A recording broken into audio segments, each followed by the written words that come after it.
Hi, everyone. Hi, dancers. I'm Dr. Nicky Keay. I'm a medical doctor and I also dance myself, still doing 4 ballet classes a week. So I've already told you a little bit about hormones, why they're so important for our health, mental and physical health, and also really important for supporting our dance performance. So now I want to tell you how to do that.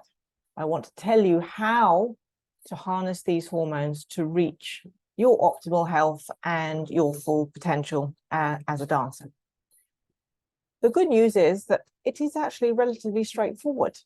And these are things under your control that you can use to harness your hormones to optimize their effects.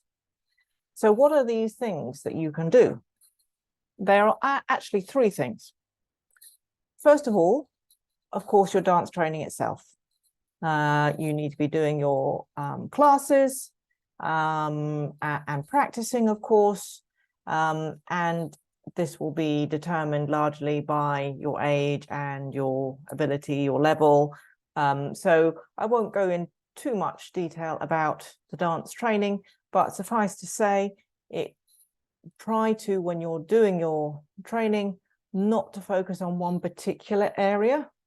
For example, flexibility, I know, is important, of course, for dancers, but don't work on your flexibility. Remember, you're just working on that. You also want to think about how to be strong, how to improve your technique, and other aspects. The other 2 areas, definitely I can give you specific advice about, and that one of these is nutrition. So there's a lot of misunderstanding, misinformation about what are good things to eat for being a dancer.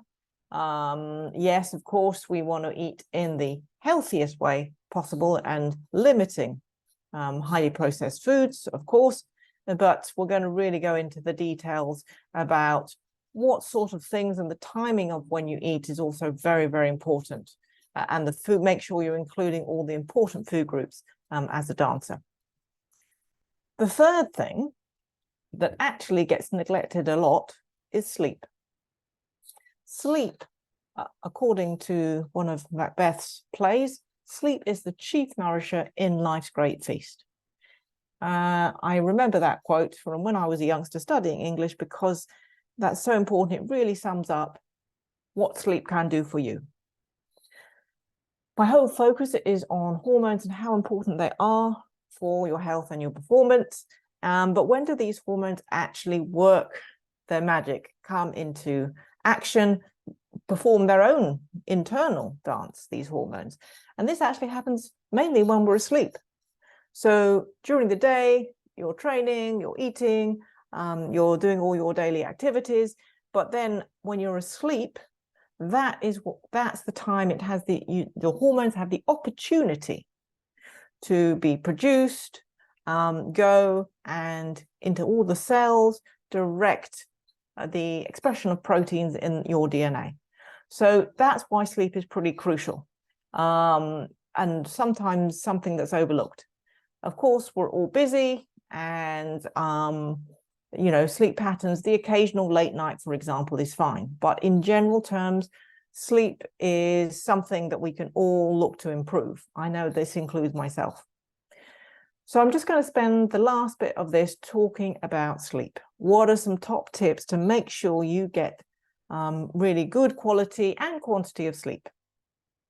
There are a couple of things called hygiene, sleep hygiene strategies, which is not just about clean sheets, by the way, although of course that helps. These are some top tips that I find very useful. First one, try and go to bed at a regular time, ideally before midnight, and give yourself some time before you actually get into bed to wind down, some relaxation. So doing a class and then going straight into bed, obviously, that's not good. You need some wind down time, whatever suits you, reading a book, having a bath, whatever it is. But one thing it shouldn't include is looking at your phone or your electronic devices.